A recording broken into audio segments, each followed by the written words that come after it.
The dusty road seemed to stretch endlessly before him. Each step the young boy took was heavy with despair.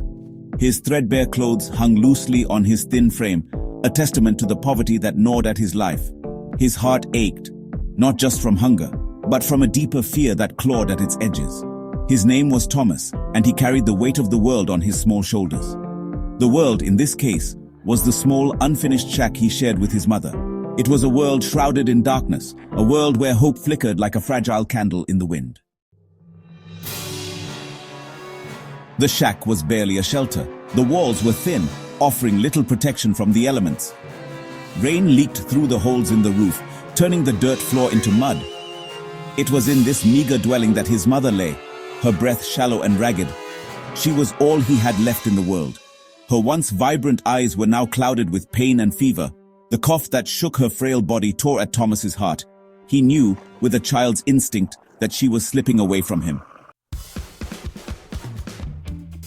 A glint of chrome caught Thomas's eye.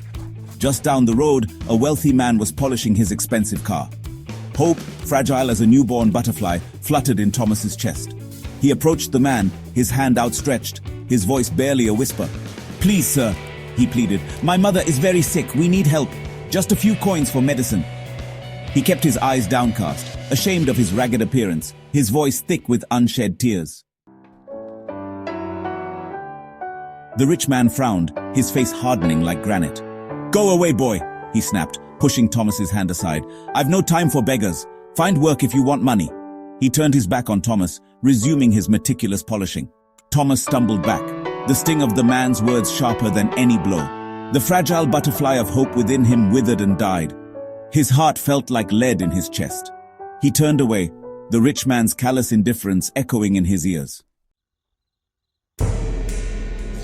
Suddenly, a roar shattered the stillness. 3 figures, faces hidden behind masks, emerged from the shadows. They were upon the rich man before he could react, their movements swift and brutal. The man cried out in terror as they ripped his expensive watch from his wrist, his wallet from his pocket. They tossed his keys into the bushes, their laughter cruel and mocking. Thomas watched, his fear giving way to a strange sense of detached curiosity. One of the robbers grabbed the rich man's throat, his voice a menacing growl. "Empty your pockets, old man," he snarled, "or it will be the worse for you." The rich man trembled, his face ashen.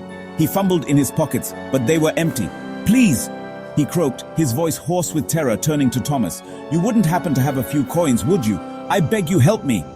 The irony of the situation was not lost on Thomas. The man who moments ago had dismissed him with such disdain was now pleading for his help. To the rich man's surprise, Thomas didn't hesitate. He reached into his own pocket and pulled out a single worn coin. It was all he had, the last vestige of his hope. He pressed it into the man's trembling hand. As the rich man took the coin, the robbers threw back their heads and laughed. The masks fell away, revealing not hardened criminals, but the smiling faces of 3 kindly merchants Thomas knew from the village. Confusion swept over the rich man's face.